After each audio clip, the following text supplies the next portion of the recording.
Hello guys, good morning. आप सब कैसे हैं? आई होप आप सब बहुत अच्छे होंगे। ऐसे ही अच्छे रहना, स्वस्थ रहना, मस्त रहना। आज मुझे 2 केजी का केक ऑर्डर्स है और ये देखिए 8 इंच वाले केक टिन पे मैंने ना 400 ग्राम की प्रीमिक्स ली है और मैं इस तरह से स्पॉन्ज बना दी। बहुत बड़ा आज का हमारा केक बनेगा गाइस। और फर्स्ट टाइम मैं ना वी लेटर वाले ये केक बना रही हूँ। इससे पहले मुझे कभी ऑर्डर नहीं आया था इंग्लिश का वी लेटर वाले केक का। तो उनका नाम शायद वर्षा होगी या फिर भी से कुछ और नाम होगी। तो उन्होंने ना वी लेटर मेरे को केक का ऑर्डर दिया। ये मेरे परमानेंट कस्टमर है। मुझे समझ नहीं आ रहा, मैंने तो मेरे पास इतना बड़ा पोट है ही नहीं, यही एक पोट है जिस पे मैं बना सकती हूँ। तो क्या करूँ, मेरे पास ना स्क्वायर शेप वाला पोट है लेकिन छोटा सा है, उसमें बहुत छोटा बनता। तो मैं यही वाला ली और मेरा दिमाग कुछ चल नहीं रहा था। फिर फाइनली अपना दिमाग चलाई और जैसे कि हम कार केक बनाते हैं ना, तो उसके आइट साइड को हम काटते हैं, उसी तरह से मैं आइट साइड को ना काट कर निकाल रही हूँ। अब ये देखिए मैं फर्स्ट टाइम ही बना रही हूँ। मुझे खुद को पता नहीं है कि मैं वी शेप कैसे बनाऊंगी, लेकिन आप वीडियो देखते जाएंगे तो आपको पता चल जाएगा कि मैंने वी शेप कैसे बनाई है। बनाते बनाते ही दिमाग लगा लगा कर ये देखो मेरा मुंह आज थोड़ा लटका हुआ है, क्योंकि मुझे खुद को समझ नहीं आ रहा था। बहुत ज़्यादा डर लग रहा था कि मैं बना पाऊँगी नहीं। बराबर शेप में मैंने बराबर कट करना चाहा, क्योंकि जो वी है ना हमारा सेम लगे ऐसा करके। तो नाप वाप कर इस तरह से कर रही थी। अभी भी मेरा दिमाग ठीक से चल नहीं रहा है, क्या करूं क्या ना करूं। पतला लेयर सो कर नहीं सकती क्योंकि इतनी पतली है, गिरने का डर रहता है। हाइटेड पे बनेगा हमारा केक, क्योंकि ना ये केक 2 केजी का केक बना रही हूँ, तो हाइटेड में बनेगा तो गिरने का तो डर रहता है। और देखो कितनी पतली पतली लेयर्स है। तो एक को मैंने एक प्लेट पे रखी ताकि मिक्स ना हो जाए। इसके ऊपर यही मतलब जिसके ऊपर से मैं कट की ना उसके ऊपर पे ही वही रखूँगी तो ठीक होगा, नहीं तो ऐसे में ना गिरने का डर रहेगा। तो मैं क्या कि देखिए पाइपिंग बैग से ना क्रीम लेकर आई। और यहाँ पर मेरा फर्स्ट मिस्टेक ये हुआ गाइस की ना क्रीम कल का था। कल एक मैं केक बनाई थी, उसका बचा हुआ था और लाई और पाइपिंग बैग से सीधा रख दी, उसे मिलाई नहीं। तो मिलाना बहुत इंपॉर्टेंट है, इस वजह से ना ठीक से केक हमारा नीचे अच्छे से बैठ नहीं रहा था, इधर उधर हो रहा था। ये देखिए वी शेप में मैंने कुछ इस तरह से रख ली और अभी भी मेरा दिमाग कुछ चल नहीं रहा है, कैसे बनाऊँगी क्या बनाऊँगी, मुझे कुछ आइडिया नहीं है। और ये केक 3 केजी का है और इतना सा छोटा सा दिख रहा है। क्या ये 3 केजी का बन पाए, सॉरी क्या ये 2 केजी का बन पाएगा? चलिए देखते हैं वीडियो एंड तक ना। और आप ये वीडियो देखेंगे तो आप भी मेरी तरह जुगाड़ू काम से वी शेप बनाना सीख जाएंगे। राउंड वाले केक टिन से ही हम वी शेप में बना सकते हैं बहुत ईजिली। मेरे पास ना जो बेस था बस यही बेस था, इससे बड़ा बेस और नहीं था। शायद बड़ा बेस रहता तो और अच्छे से बनता गाइस। तो ये देखिए जो आइट साइड का जो लेयर्स कट की ना, उसको भी मैं केक के सबसे ऊपर वाले भाग में रखूँगी। तो उसको भी मैंने नाप वाप लिया अच्छे से, उसकी चौड़ाई लंबाई और इस तरह से कट कर रही हूँ। और आज का केक ना थोड़ा सा भी वेस्ट नहीं, मतलब स्पॉन्ज थोड़ा सा भी नहीं बचता। पूरा 400 ग्राम का स्पॉन्ज मैंने बनाई और सभी का इसी पे जाता है। और हमारा ना लास्ट में केक 2 केजी का बन ही जाता है। तो कैसे बनेंगे, अभी तो आप लोग को लग रहा होगा कि ये तो बहुत छोटा है, 2 केजी तक कैसे जाएगा ऐसा लग रहा होगा, लेकिन चले जाएगा। देखना ना आप सब, इस तरह से मैं नाप आप कर इधर भी कट कर रही हूँ। आप सब देखते जाइए, सेम ऐसे ही बनाते जाना। और थैंक गॉड कि मुझे वी लेटर का ही केक ऑर्डर आया। दूसरा लेटर के आते तो पता नहीं मैं कैसे बनाती, क्योंकि मेरे पास ना, मैं अपने हस्बैंड को बोली थी थर्माकोल लेकर आ जाओ, लेकिन उसको ना देने में भी दिक्कत होती क्योंकि उसके लिए हमारे पास खड्डा नहीं है केक का रखने का। और तो फिर मैं इसी में बना दी, लेकिन बहुत दिक्कत हुआ गाइस। थोड़ा सा बड़ा रहता हमारा बेस तो और अच्छा बन पाता।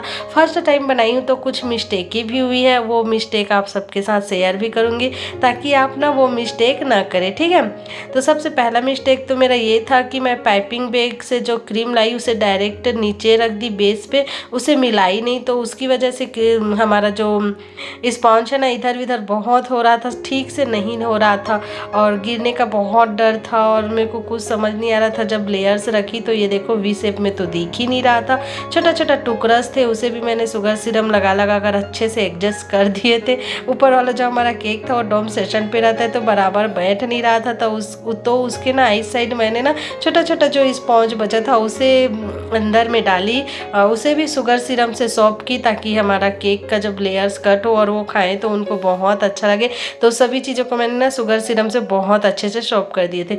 अब जैसे कि आप देख रहे हैं कुछ पता ही नहीं चल रहा है कि ये क्या बन रहा है क्या नहीं, वी तो लग ही नहीं रहा है। लेकिन आप वीडियो देखना, जैसे तैसे मैंने वी बहुत अच्छे से बना दी और कस्टमर को हमारे बहुत ज़्यादा पसंद आया। मैं फ्रिज पर रख देती हूँ क्योंकि क्रीम हमारा बहुत इधर उधर हो रहा था, मतलब ना मेल्ट हो रहा था। गर्मी का दिन है वैसे तो इसीलिए बहुत ज़्यादा मेल्ट हो रहा था। फ्रिज पर रख कर आती थी, फिर से लेयर्स करती थी। ये देखिए इतना छोटू सा हमारा केक है ना, लग ही नहीं रहा है कि 2 kg का बन जाएगा। लेकिन आप वीडियो देखते रहिए, इस पर सभी तरफ क्रीम जाएगा तो ना हमारा 2 kg का ये बन ही जाता है। और ये देखिए फिर से मैं जो आई साइड का हमारा जो स्पॉन्ज बचा था ना छोटा छोटा, सबसे ऊपर वाला सॉरी आई साइड का जो लेयर बचा था ना उसको भी मैं रख दी, जो आधा ही आधा आ रहा था। लेकिन मैं क्या की जो बचा था ना और इसके कटिंग और बचा था उसको आगे आगे रख देती हूँ कुछ इस तरह से। उसे भी हम शुगर सिरम से बहुत अच्छे से सॉफ्ट कर देते हैं। मेरे को केक देखकर एकदम रोना आ रहा था गाइस कि मैं बना पाऊँगी नहीं बना पाऊँगी। ये मेरे लिए ना एक चैलेंज था कि इसे मैं बना कर ही रखूँगी। तो आप पूरा टाइम मेरा फेस देखेंगे, मेरा फेस कैसे लटका हुआ है। वो खुशी वो हंसी मेरे को अभी आ नहीं रही है क्योंकि डर सा लगा हुआ है। देखो केक बहुत गिर रहा था क्योंकि पतला था, लेयर से बहुत गिर रहा था। तो मैं क्या कि जो 2 टेयर पे हम जो स्टिक लगाते हैं ना उसे ही मैं दोनों साइड आइट साइड 2 स्टिक काटी और दोनों पे लगा दी इस तरह से। तो थोड़ा ना गिरने से बच रहा था। फिर भी ये वाला केक देखो कैसे तिरछा हो गया है क्योंकि बीच पे ना हमारा बिल्कुल भी स्पॉन्ज नहीं है। तो उसके लिए मैं क्या करती हूँ, उसके लिए भी जुगाड़ है हमारे पास। वीडियो देखते रहिए। ये देखिएगा इसे बहुत इधर उधर हो रहा था, मैं इसे फिर से फ्रिज पर रख कर दी थी कुछ मिनट के लिए। और देखिए उसके बाद लेकर आई और उसके बाद ठीक ही नहीं हो रहा था। तो मैं क्या कि छोटा छोटा स्पॉन्ज था तो उसको ना गिरने से बचाने के लिए जो अंदर कोने होते हैं ना उसमें लगा रही थी ताकि ना इस तरफ वो ना गिरे करके। तो ये देखिए इस तरह से मैं लगा देती हूँ और उससे भी मैं शुगर सिरम से सोक कर देती हूँ। तो ये देखिए कुछ इस तरह से समझ ही नहीं आ रहा था मैं क्या कर रही हूँ क्या नहीं कर रही हूँ। बहुत ज़्यादा डर लग रहा है, ये भगवान सही से बन जाए बस यही मेरी दुआ है। इसे भी हम शुगर सिरम से सोक कर देते हैं क्योंकि बिना शुगर सिरम का तो हमें केक अच्छा लगेगा ही नहीं। तो शुगर सिरम से ही हम सोक कर देते हैं। 5 तारीख के लिए मुझे ना 2 ऑर्डर्स आ गए हैं, एक 1 पाउंड का एक 2 पाउंड का। तो उसे भी मैं डिज़ाइन देखूंगी। एक ने ना तो फोटोज़ भेजेंगे और एक बोले हैं अपने मन से बना देना। तो आप सबको ना एक नया डिज़ाइन देखने को मिलेगा।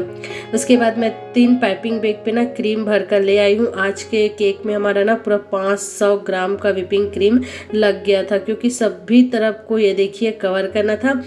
और जो हमारा राउंड वाला केक रहता है उसे ना ऊपर से ही कवर करना रहता है और इसे तो सभी तरफ से कवर करना रहता है। तो 500 ग्राम का हमारा व्हिपिंग क्रीम ही लग गया था गाइस, इसीलिए ना ये पूरा ना 2 kg का चला गया था। देखिए पाइपिंग बैग पर बहुत सारी लेकर आ गई थी क्रीम, सभी को इस तरह से कर दी थी। और मेरे को ना बहुत ज़्यादा मुश्किल हो रही थी पता है, चिकना करने में, इसे फिनिशिंग देने में बहुत ज़्यादा मुश्किल आ रही थी।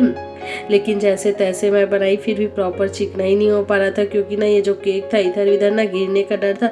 लेकिन क्रीम लगा था ना तो थोड़ा गिरने से बच रहा था। और इससे पहले जब क्रीम नहीं लगा था बहुत इधर उधर लुढ़क रहा था। कैसे करके मैंने हैंडल की। आज जो केक बनाई हूँ ना मुझे 2 से 3 घंटे लग गए थे इस केक को बनाने में। इससे पहले मैं सिर्फ आधा घंटे में ही केक बना लेती थी, लेकिन आज का ये केक बहुत टाइम लगाया। और इधर से स्पॉन्ज दिख रहा था तो उसे मैंने कैंची से कट कर दिए थे। फिर भी हमारा जो वी था ना एक साइड मोटा लग रहा था एक साइड पतला लग रहा था। तो क्या कि मैं उधर से हल्का हल्का क्रीम निकालती गई और इधर हल्का हल्का क्रीम लगाती गई ताकि ना दोनों एक साइड आ जाए। अब ये केक बना रही थी तो मैं क्या देख रही थी, ऊपर ही बस को देख रही थी कि वी शेप में, सामने साइड को देख रही थी कि वी शेप में तो दिख रहा है ना। तो यहाँ मेरी फर्स्ट मिस्टेक ये थी कि मैं नीचे को देख ही नहीं रही थी कि नीचे ऐसे चकोर हो गया था, उसे भी वी शेप में कट करना था। केक आइसिंग करने के बाद ना मुझे नीचे से इतना ना कट कर देना चाहिए था। जहाँ से मैं क्रीम लगा रही हूँ आपने देखा वहाँ को ना हल्का हल्का कट कर देना था, लेकिन मैं ये ध्यान ही नहीं दी क्योंकि मैं फर्स्ट बार बना रही थी। तो मैं सिर्फ ऊपर को देख रही थी कि वी शेप में तो दिख दिख रहा है ना, नीचे तो मैं देख ही नहीं रही थी, तो यहाँ मेरी मिस्टेक हो गई। और जो वी शेप में था वो प्रॉपर वी शेप पे नहीं लग रहा था। लेकिन केक आइसिंग होने के बाद लास्ट डेकोरेशन देखना बहुत सुंदर लग रहा था। लास्ट में मैंने दो बटरफ्लाइज बिठाए थे और हैप्पी बर्थडे टॉपर्स लगाए थे, बहुत अच्छा लग रहा था। चिकना करने में मुझे ऊपर को तो कोई टेंशन नहीं है, क्योंकि ऊपर फ्लावर्स आ जाएंगे कलरफुल, जैसे कि उन्होंने फोटोज़ पे भेजे हैं, तो कलरफुल फ्लावर्स आ जाएंगे, तो उसकी चिंता नहीं है। मुझे आइट साइड और सामने की चिंता है, उससे मैं चिकना कैसे करूं, क्योंकि राउंड शेप रहती है एकदम मस्त। हम लोग एक नंबर से कर लेते हैं, जल्दी कर लेते हैं, मतलब ऐसे घुमाएं और राउंड शेप में रहता है तो बहुत जल्दी चिकना हो जाता है गाइस। और इससे करने में ना मेरी जो हालत ख़राब हुई है ना, इसी में मेरे को आधा एक घंटा लग गया था इसे चिकना करने में, तो अब इसे हो ही नहीं रहा था। मैं क्या कि इस तरह से देख रहे हो आप, ये ले ली और इसे मैंने फ्लिपकार्ट से ऑर्डर किए थे ये डिज़ाइन। और ये जब जल्दी में हो और अच्छा चिकना नहीं होता है ना, तो ये वाला डिज़ाइन बना देने से बहुत सुंदर लगता है। और मैं पाइपिंग बैग पे 3-4 कलर ले ली, वाइट, ब्लू, येलो और पिंक, और सभी को इस तरह से फ्लावर्स कर दी। वो जो फोटोज़ भेजे थे उस पर ना पीला कलर नहीं था, डार्क रेड था, लेकिन मैं फीका रेड कर दी। क्योंकि फीका रेड इसीलिए क्योंकि मैं क्रीम से डायरेक्ट बना दी थी, उस दिन का केक का बचा था तो उसी को यूज़ कर ली। बाकी पाइपिंग बैग पे जो कलर्स डाली हूँ ना, पीला और नीला, वो बहुत खूबसूरत लग रहा था। और जो गुलाबी और रेड देख रहे हैं ना, वो सीधा मैं क्रीम से लगाई हूँ तो फीका फीका आता है। तो ये अपने पास ना, अगर आपको डार्क लाना है तो सीधा ना पाइपिंग बैग पे कलर डाले, और फीका लाना है ना तो क्रीम से मिक्स करके डाले। तो इस तरह से मैंने डिज़ाइन कर दी जैसे उन्हें भेजे। और फिर से यहाँ से मेरे से एक मिस्टेक हो गई, ऊपर पे भी बॉर्डर था, लेकिन मैं ऊपर का बॉर्डर पे ध्यान नहीं दी। बाद पे फ़ोटो देखती हूँ तो पता चलता है अरे यार ऊपर पे भी बॉर्डर्स है, तो क्या करूँ मैं। फिर क्या करती हूँ, फिर से पाइपिंग बैग लाती हूँ वाइट कलर का क्रीम, और ना जो फ्लावर्स बनाई हूँ ना उसी के ऊपर ही बॉर्डर दे देती हूँ। तो देखिए कितनी खूबसूरत लग रहा है। मतलब केक में ना बॉर्डर बहुत इंपॉर्टेंट है, बिना बॉर्डर का हमारा केक अच्छा ही नहीं लगता है गाइस। फिर से मैंने फ्रिज पर रख कर आ गई। कुछ गोल्डन मेरे पास ना, गोल्डन छोटे मोटे और बड़े और वाइट कलर के ना स्प्रिंकल थे, उसे मैंने डाल दिए थे। छोटा छोटा हार्ट रख दिए थे साइड पे, ताकि वो प्लेन था, वाइट तो अच्छा नहीं लग रहा था, मुझे ये रखना था। अब देखो हमारा केक कितना सुंदर लग रहा है। इसके बाद फाइनली इतनी मेहनत करने के बाद ये केक बन ही गया गाइस। बनने के बाद तो थोड़ा अच्छा ही लग रहा है, लेकिन नीचे पे मुझे ध्यान देना था। जो नीचे है ना वी कट पे नहीं लग रहा है, वी कट से ज़्यादा यू टाइप का लग रहा है, तो वही मेरे को ध्यान देना था। ये था मेरा मिस्टेक, तो नेक्स्ट टाइम ये मिस्टेक ज़रूर मैं ध्यान दूंगी। ये देखिए फ्रिज पे हमारा केक रखाया है, टॉपर्स लगा दी, बटरफ्लाइज लगा दी, बहुत खूबसूरत लग रहा था। तो ठीक है गाइस, फिर मिलता है नेक्स्ट वीडियो में। Bye bye. अच्छा लगा तो लाइक करके जाइए।